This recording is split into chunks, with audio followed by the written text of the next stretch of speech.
Hai Ekoturism Bali, baik lagi dengan saya Rahmi dan hari ini saya akan berbincang-bincang dengan Fabian dari SureCo. Hai Fabian. Hai. Fabian ini adalah researcher di SureCo. Nah, apa sih SureCo? Apakah ini company atau mereka punya brand untuk produk dan mereka juga kayaknya ada research lab untuk sustainability dan climate resilience. Untuk lebih detail kita akan ngobrol dengan Fabian. Hai Fabian, apa Hai. kabar? Baik, Iya, kabar. iya. Terima kasih ya untuk waktunya dan kita akan ngobrol-ngobrol nih apa sih climate resilience dan kaitannya dengan mungkin tourism yang ada di Bali. Mungkin Fabian mau menyapa dulu untuk teman-teman di ekoturism. Ya, halo semua ya. Nama saya Fabian. Saya adalah peneliti atau researcher di SureCo. Dan SureCo itu adalah singkatan dari Sustainability and Resilience. Dan kita ada 3 lembaga, yaitu dari PT, yaitu kita adalah organisasi riset fokus pada adaptasi dan mitigasi perubahan iklim. Lalu kita ada juga UMKM, bagaimana kami menjual produk-produk petani dari branding Dear Everyone. Lalu terakhir kita juga ada yayasan, kita bantu-bantu petani melalui pemberian biogas atau teknologi lainnya yang membantu petani mengadaptasi perubahan iklim.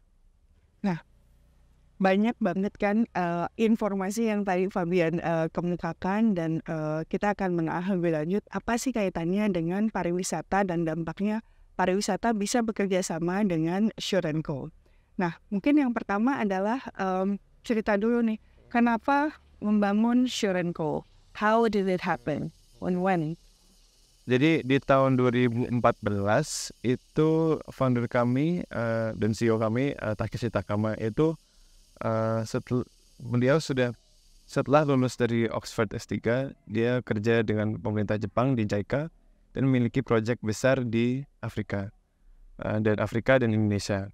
Dan di Afrika itu sebenarnya dia sangat ketampar oleh perempuan di desa yang ngomong ke dia, "Don't just study, do something." Dia langsung sadar bahwa di dunia riset itu sebenarnya cukup terbatas akses atau implementasi hasilnya kepada orang yang terdampak oleh perubahan iklim. Jadi research aja nih tentang perubahan iklim, tapi nggak ada actionnya. Betul. Akhirnya dia setelah kerja di pemerintah Jepang juga merasa, oke, sudah waktunya aku bikin perusahaan namanya SureCo, dan kita bikin namanya Think Do Be Tank. Jadi kalau think tank sendiri mungkin sudah familiar ya. Think tank itu organisasi riset, tapi beliau tidak mau hanya menjadi organisasi riset karena nanti sama aja kayak pengalaman sebelumnya. Risetnya nggak kemana-mana, disimpan aja online, udah selesai. Akhirnya dia mau bikin departemen lain namanya Do Tank. Jadi setelah kita think, kita do. Dan Do Tank inilah kita ada yayasannya untuk biogas. Akhirnya kita bikin sesuatu dari hasil riset itu. Terus bikin lagi terakhir Be Tank. Kita mau be the most sustainable company. Act the walk.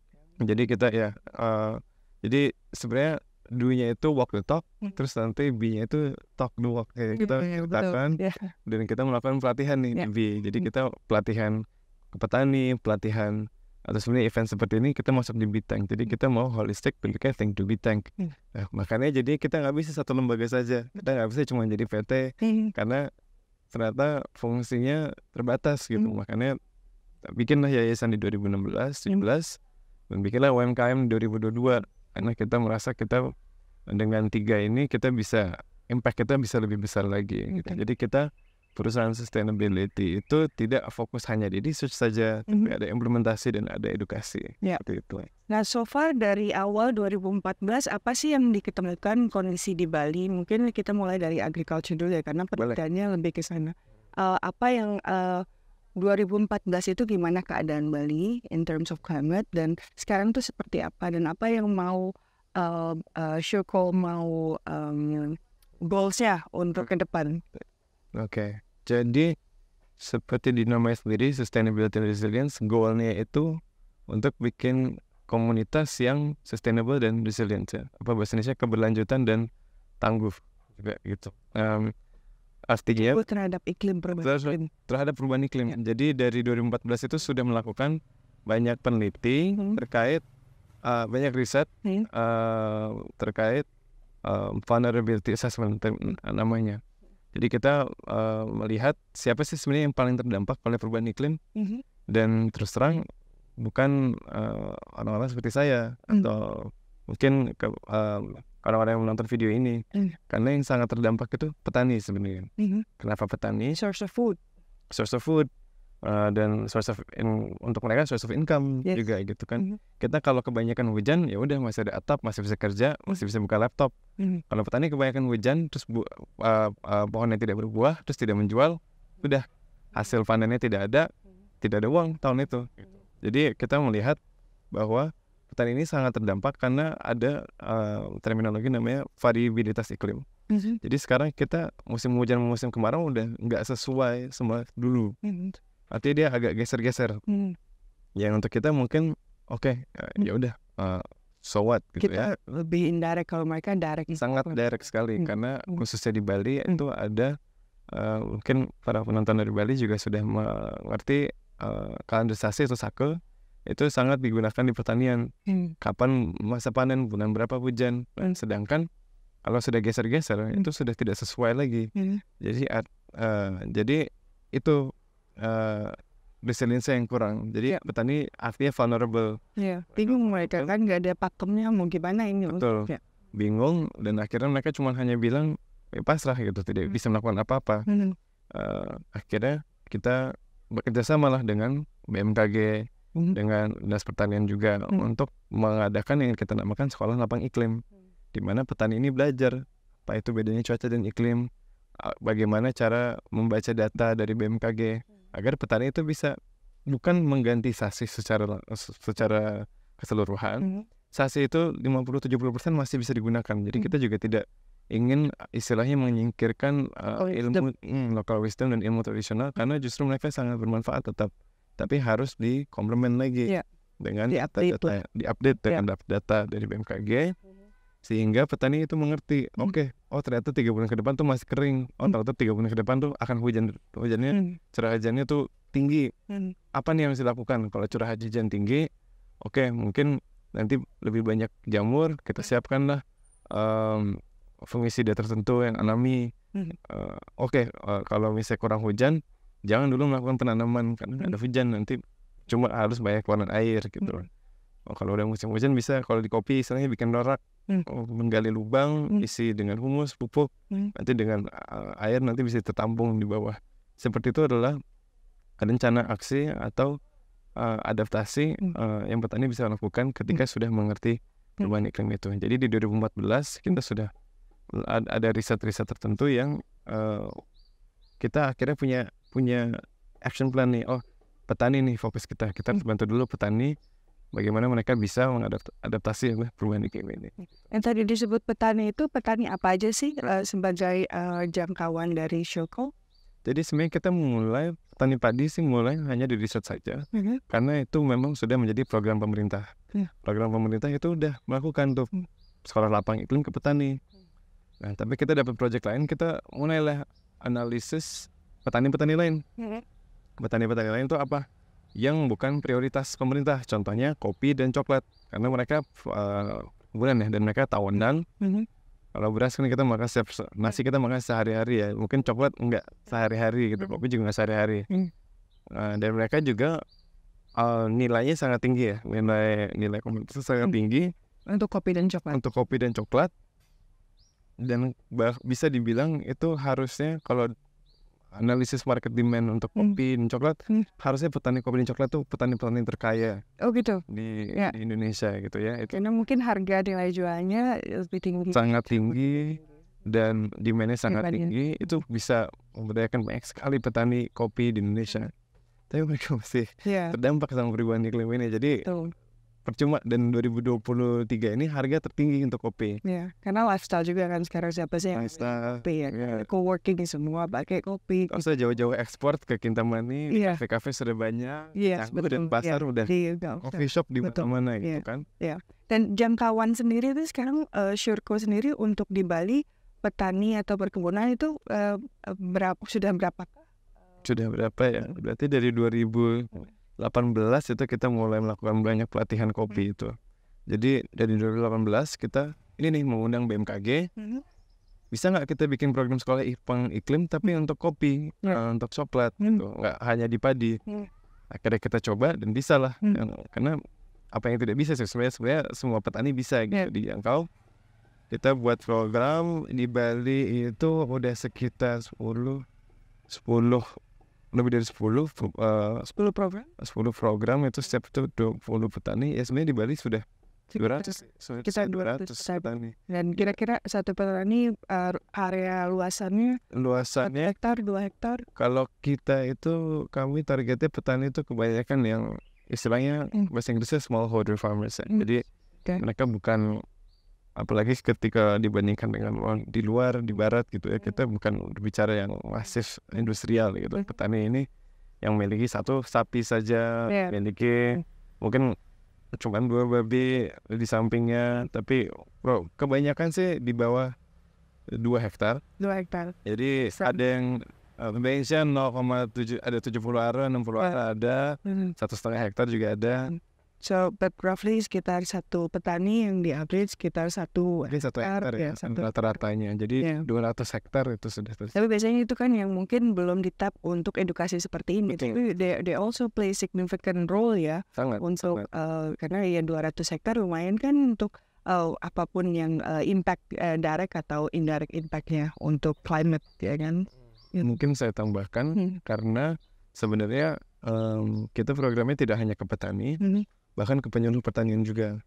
Karena kita tidak bisa nih setiap desa kita lawan sekolah iklim. Desa Kintamani untuk kopi aja ada 48 desa, lumayan mabuk juga. Iya benar. Semuanya. Akhirnya kita target juga ke BPP, ke Badan Penyuluhan Pertanian, untuk melatih PPL-nya, penyuluh pertaniannya, agar nanti setiap penyuluh itu kan memiliki wilayah binaan masing-masing. Betul. Agar nanti harapannya kita tidak harus yang melakukan sekolah iklim ya. Mereka yang bisa transfer ilmu ini ke petani, sehingga kita tidak target setiap desa satu-satu, kita target 1 kecamatan aja. Kecamatan kemarin Kecamatan Kintamani, Kecamatan Sukasada, Kecamatan Banjar, bahkan beberapa kecamatan di 1 sekolah iklim, agar disebar lah ilmu itu biar lebih cepat lagi. Jadi kalau misalnya di situ mungkin kita nggak hitung ya berapa hektarnya, tapi harusnya sih sudah lebih dari 200 hektar itu. Okay. Nah, output dari knowledge seperti ini untuk produk itu kayak seperti apa sih produknya dari di distributnya di lini usaha yang UMKM itu ya? Bisa mungkin ceritain tentang apa nama brandnya? Dear Everyone. Dear Everyone. Nah. Jadi agak panjang kenapa kita tiba-tiba bisa bikin brand sendiri dan menjual produk sendiri yang mungkin awalnya orang mengenal kita hanya sebagai research company ya. Dan makanya kita ada yang do tank itu, kita bikin namanya do business dan do engineering. Itu sebenarnya hasil dari project Komisi Eropa. Project yang kita melakukan riset tentang energi dan win-win solution bagi petani. Akhirnya setelah tadi sudah menjelaskan sekolah apa iklim dan adaptasi perubahan iklim, itu sebenarnya ada solusi simpel ya sih. Intinya petani itu butuh solusi di hulu dan hilir. Di hulu kita ada biogas untuk memberikan mereka pupuk. Nanti mungkin saya jelaskan lebih dalam lagi. Nanti kita detail lagi. Dan kita juga butuh pemasaran. Petani itu sangat kesulitan di pasar juga karena beberapa terhambat di tengkulak. Tengkulak itu kontrol harga. Akhirnya kita bikin brand lah dari hasil project ini, sampai kita bisa masukkan logo Komisi Eropa di packaging kita, karena memang ini hasil project. Jadi disitulah kita ada story dari project kita. Produk kita adalah kita bantu petani melalui pelatihan, melalui memberikan teknologi, dan ini hasil dari riset. Jadi kita tidak istilahnya ini sangat-sangat dipikirkan gitu. Produknya udah hasil riset juga, hasil riset Komisi Eropa, bahkan ada project number-nya. Jadi di packaging ditulis ini hasil project Komisi Eropa, nomor ini, dan story-nya adalah yang kita branding. Kita bikin produk climate smart product. Jadi kita jual climate smart coffee, climate smart kakao. Jadi ini vanilla juga, climate smart vanilla. Jadi ini semua menjadi branding dari Dear Everyone, karena this is for everyone. Hope you have a great day sipping climate smart coffee in the morning, karena ini hasil dari membantu petani untuk lebih resilient. Betul. Dan ini untuk retail atau B2B untuk distribusinya? Keduanya ada. Online shop kita di Surco juga bisa beli. Sudah begitu. Ya, bisa di keduanya ada di retail dan B2B. Online kita di website bisa langsung check out dan beli. Lalu kita juga jual di beberapa toko-toko di sekitar Canggu dan Ubud. Contohnya di Canggu yang selalu kita paling aktif, bahkan saat masa pandemi juga itu Alive, Whole Food Store. Kita juga ada di Bali Direct. Kita juga kolaborasi juga dengan dengan Ubud Yoga. Dan kapasitas sendiri apakah bisa untuk supply ke restoran atau hotel atau lebih ke? Kebetulan kita baru supply ke Grand Lucky juga. Jadi baru saja itu. Kapasitasnya dibilang large scale mungkin tidak, ya mungkin di atas small scale medium scale. Medium. Karena tujuan dari product selling ini juga kita jual lebih mahal. Itu karena nilainya di profit sharing, di profit, persentase dari profitnya akan kembali lagi ke project kita untuk membantu petani lagi, baik dari pelatihan atau biogas. Dan membantu petani untuk lebih banyak lagi jangkauannya agar mengerti tentang climate resilience ini. Jadi semakin banyak yang menjaga climate kita untuk semua ini ya, semua sektor ya, impact-nya juga nanti akan ke kita ya. Yang tadi juga disebut tentang biogas nih, Fabian. Apa sih itu biogas? Singkat cerita, biogas itu adalah alat di mana kalau diisi kotoran hewan, ya. Itu hewan apa aja? Ada sapi dan babi. Hanya sapi dan babi. Yang paling cocok sih. Paling cocok. Gitu. Secara teknis semua kotoran bisa, ada yang lebih bagus dari yang lain. Babi dan sapi itu paling optimal. Dicampur air, ditampung, tunggu, nanti dia seperti roti dikasih ragi akan mengembang. Ini akan mengembang karena dia akan produksi gas. Jadi ada bakteri-bakteri anaerobik atau bakteri tanpa oksigen. Itu dia bikin gas. Gas ini bisa disambungkan ke kompor untuk masak. Dan juga di sisi lain ada pupuk cair yang keluar hasil fermentasi di dalam tabungan ini. Jadi mungkin kalau yang mengerti pertanian, kalau kotoran sapi saja langsung ditaruh, itu bahkan bisa membunuh tanaman. Tapi kalau sudah difermentasi lama, dia akan menjadi pupuk yang sangat berkualitas dan sangat baik gitu. Dan prosesnya itu jadi kotoran dimasukkan, lalu apa ada campuran lain agar dia bisa memproduksi gas? Kalau kotoran saja tidak. Jadi kotoran sendiri udah memiliki bakterinya, dan kita campur air saja cukup, 1:1 kurang lebih. Dicampur air, dimasukkan, terus tinggal tunggu saja. Tunggu itu 15 hari ke atas, baru gasnya akan keluar. Jadi memang harus sabar. Tapi setelah menunggu kita nggak bisa masak dong kalau gitu. Setelah menunggu belum bisa. Jadi memang biogas itu starternya lama. Diisi pertama itu harus tunggu setelah gas keluar, dan setelah gas keluar itu mungkin juga masih sedikit. Semakin lama diisi, semakin sering diisi, semakin banyak gasnya juga. Selain kotoran juga bisa diisi oleh sisa makanan. Sisa makanannya itu bisa dibentuk sayur-sayuran, kulit-kulit buah. Tapi yang terlalu keras itu juga kurang bisa, kayak tulang atau biji-bijian, karena dia akan lama diurainya. Di rumahan bisa juga ya? Bisa juga. Tapi harus ada kotoran juga untuk. Nah, tapi kalau untuk mulainya saja, dia butuh starter, istilahnya ya seperti lagi itu. Kan kotoran hewan itu menjadi starternya. Jadi cukup di hari pertama saja isi kotoran hewannya, sisanya makanan.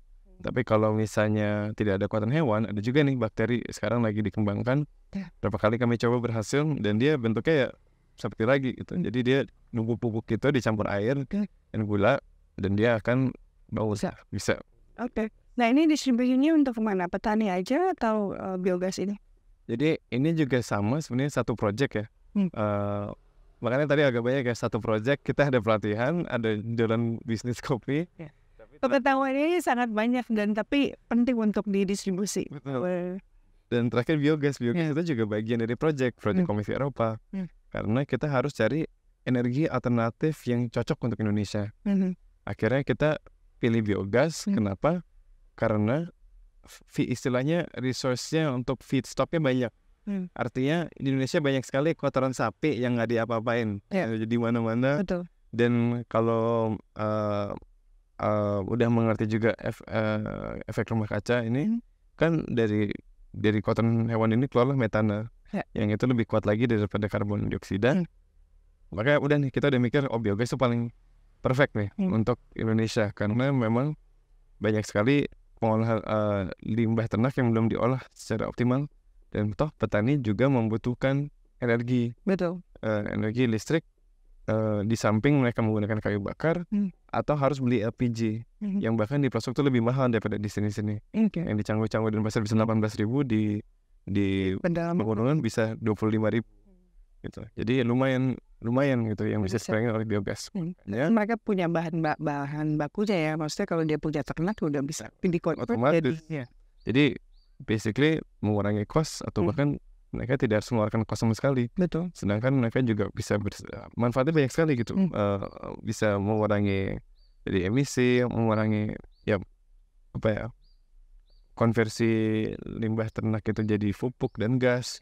Itu udah menjadi ekonomis, mengurangi gas, circularity di situ aja. Di situ juga, dan mengurangi pembelian pupuk juga. Betul. Makanya nomor 1 target kita adalah petani. Karena petani biogas. Untuk biogas ya. Biogas ini nomor 1 kita target petani, karena memang mereka yang sangat membutuhkan ya. Mereka yang merasakan dampak perubahan iklim dan mereka membutuhkan ini.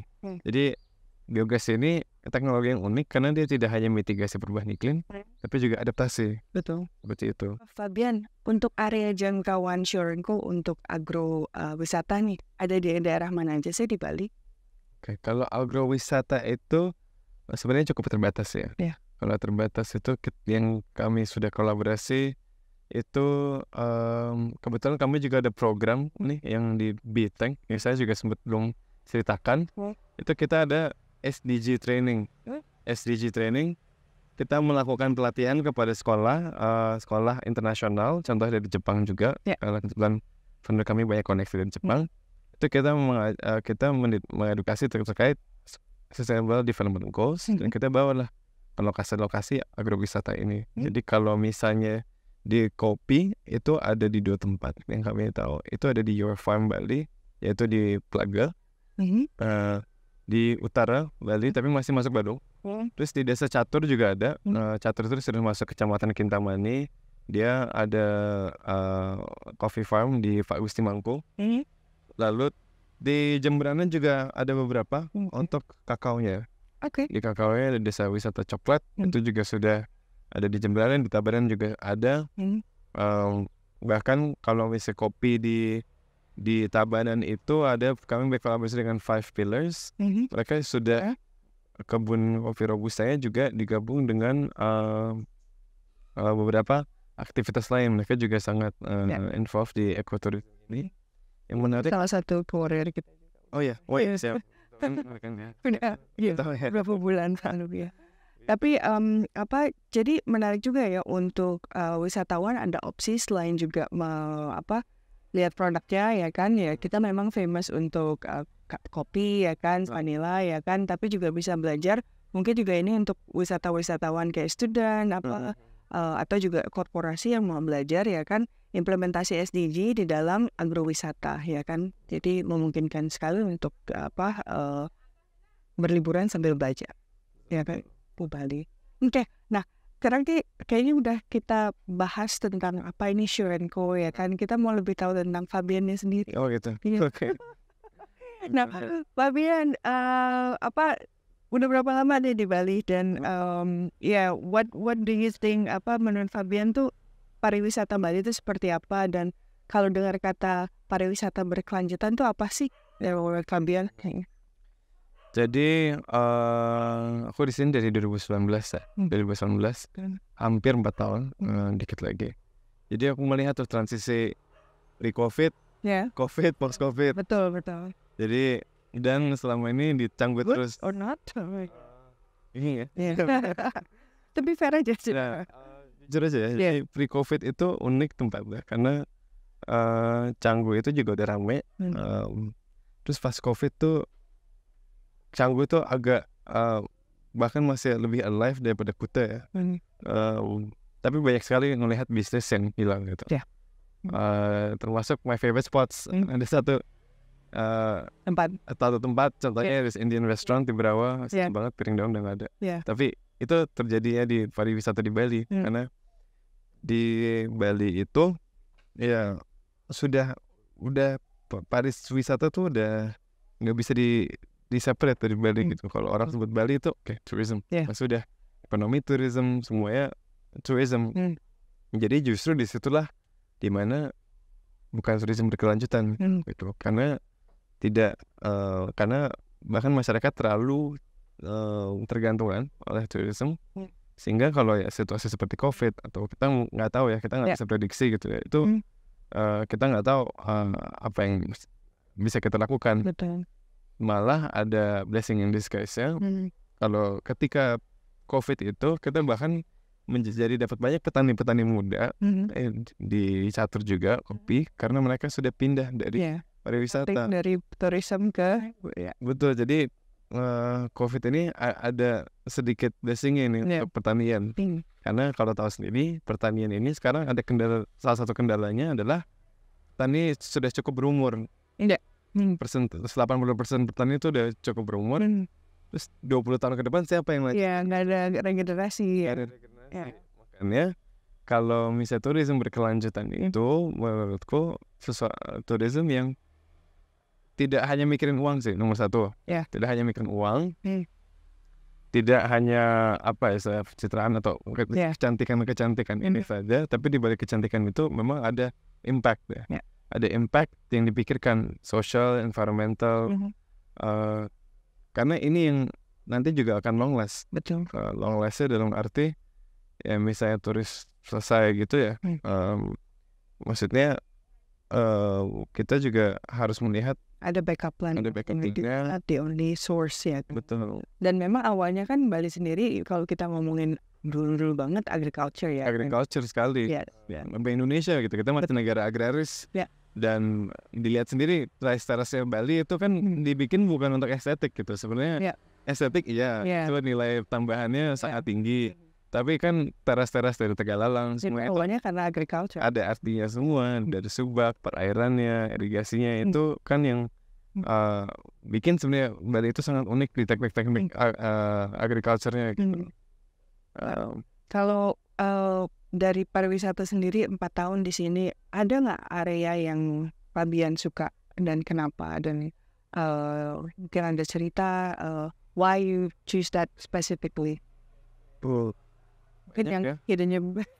Banyak nggak tahu kalau ada hidden gem atau belum, tapi karena jauh sekali, mungkin bisa dibilang jauh dari mana nih? Dari Denpasar ya. Dari center.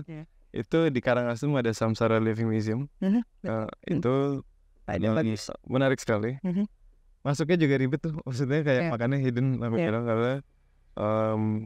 karena di Karangasem yang bisa dibilang sekarang close up juga itu lumayan beda juga, visi Bali yang agak unik dan berbeda. Dan bahkan di situ sudah mereka establish ekoturism kan, agrotourism, dengan adanya living museum, dengan adanya demonstrasi kultur juga, pembikinan arak. Semua arak di sini semua orang sudah mencoba. Di sana bisa ditunjukin cara bikinnya, itu kan menjadi meng-highlight keunikan Bali gitu. Mungkin selain itu juga di Tabanan ada apa lagi ya? Ada semua kebun kopi dan coklat tuh menjadi highlight. Karena memang close to your heart. Kalau makanan, kira-kira makanan yang khususnya makanan Bali mungkin ya, dari Fabian sebagai salah satu dari non Bali terus ke sini, apa yang paling disuka? Banyak juga ya. Mungkin yang ini deh yang agak top of mind sekarang. Nggak mau yang klasik lah, yang klasik kan ya betutu. Apa yang mungkin pernah dicoba unik? Bulung. Bulung. Tahu nggak bulung apa? Seaweed. Itu aku kaget banget tuh pertama kali coba bulung di Denpasar. Seaweed, enak sekali itu. Dan kuah pindang mungkin orang agak awalnya mungkin sebagai non Bali itu agak bingung ya. Apalagi rujak kok. Dan rujak buah dikasih kuah pindang. Tapi itu enak banget. Tapi ya seger. Seger. Dan ya bulung sendiri juga ciwit apa bahasa Indonesia-nya? Rumput laut ya kan? Rumput laut di Nusa Penida ya? Nusa Penida, itu juga menarik tuh cerita petani-petani. Betul. Itu salah satu juga yang dulu ditinggalkan karena demand tourism ya kan, terus pada saat COVID mereka balik lagi untuk farming seaweed ya. Oke. So ya kayaknya kita udah ngebedah banget nih Syurko ya kan, dan pastinya untuk kita rekan-rekan di ekoturism Bali, industri pariwisata dan juga terutama hotel sama bisnis akomodasi atau restoran, kita tuh sebenarnya mempunyai dampak untuk lingkungan dan bagaimana kita bisa, karena kan Bali kan such a small island ya kan, bagaimana kita bisa bekerja sama untuk dari supply chain-nya ya kan, dari sharing knowledge-nya untuk kita bareng-bareng hand in hand untuk bisa ngejaga Bali. Karena alam dan apa yang ada di sini adalah aset utama. Tanpa alam itu nggak ada Bali, dan tanpa Bali ya nggak ada kita ya kan. So hope pemaparan dari Fabian dari Syurko ini bisa bermanfaat, dan kalau Fabian ada pesan untuk teman-teman di ekoturism Bali dari Fabian sendiri mungkin khususnya untuk yang masih muda ya. Ya itu nggak boleh. Okay. Saya masuk muda bagaimana nih? masih. Maksudnya gini nih, yang mungkin mau the next generation maksudnya, karena kebetulan saya bilang tadi petani itu kurang, dan saya sendiri juga nggak bisa klaim dirinya sebagai petani ya. Tapi senang dengan dunia ini, dengan dunia lingkungan ini, explore aja dan jangan takut kotor, karena itu tuh yang harus di tap tuh. Kalau kita bisa convert petani menjadi friend ya, baik kalau melalui ekoturism atau agroturism, mungkin kalau misalnya kebayangnya bikin cafe next to the farm gitu kan, mungkin petani jadi lebih atraktif lagi. Please explore gimana caranya itu untuk go to nature lagi, simbiosis, dan untuk mencari balance ini, karena ini yang sangat dibutuhkan. Kalau misalnya tertarik bikin villa, please pikirkan aspek-aspek lingkungannya juga, sosialnya. Kalau mau bikin restoran, pikirkan juga mau bikin hotel. Jadi pariwisata itu sangat-sangat dibutuhkan tetap di Bali. Maksudnya sangat boleh, bukan tidak boleh. Tapi kalau bisa digabungkan lagi dengan roots-nya Bali, yaitu akar-akarnya yaitu pertanian, itu akan menjadi combo yang sangat-sangat impactful dan bermanfaat untuk 50-100 tahun ke depan gitu. Amin. Yeah, I really like that. Thank you banget Fabian. Thank you juga. Very great ya. Yeah. Thank you Fabian, dan thank you untuk